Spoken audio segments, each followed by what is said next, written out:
this is he knows everything. We're going to give you that heat and far. We keeping the foot on the whoop. Geeks. We keeping the foot on the whoop.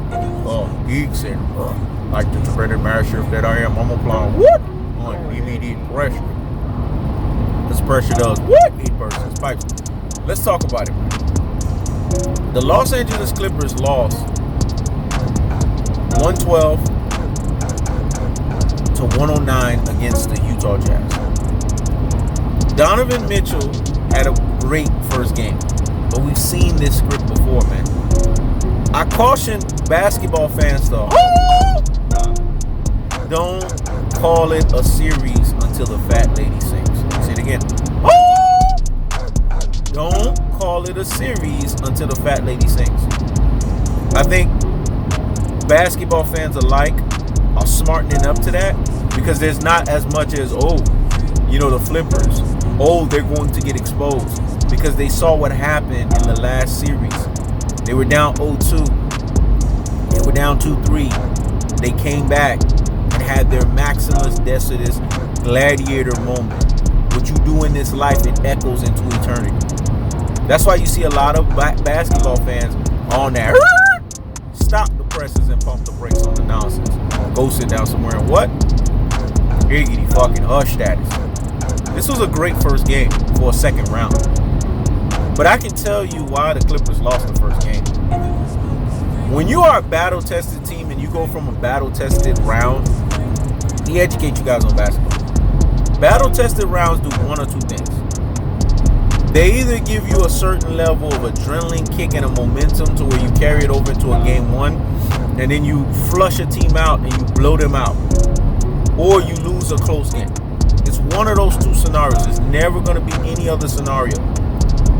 And the latter happened because the Utah Jazz was just fresher.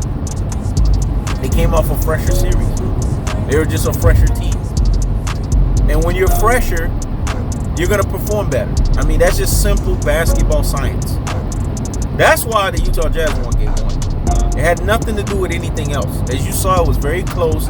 It was a tick for tack until a victor was decided. It was actually a very exciting basketball game. See, this is where I can get enthralled and I can get enthused about basketball again because there's no LaFraud James. There's no Lagoon LaReffing. There's no LaBought and LaPaid-for. There's just actual basketball being played. And I could get behind something like that. I could respect something like that. I can basically hold my hat to something like that. In its most cold-hearted, unadulterated, and cutthroat fashion, it's as simple as this. The Clippers are not even, they haven't even began to show you what they're about.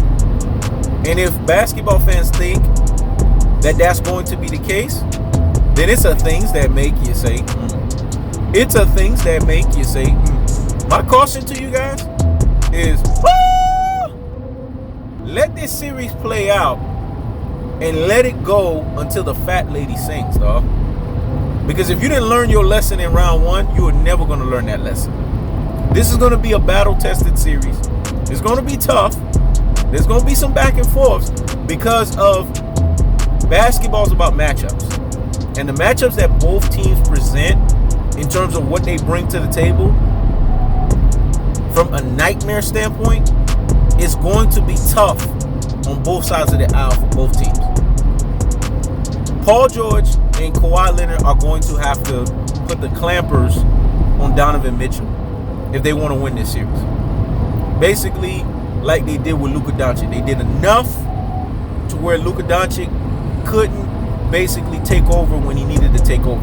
They're going to have to do the same exact script with Donovan Mitchell.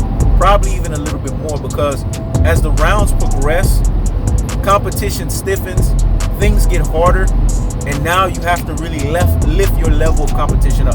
That's what I love about the NBA playoffs. Every round brings a higher level of pressure because pressure does what? It versus pipes.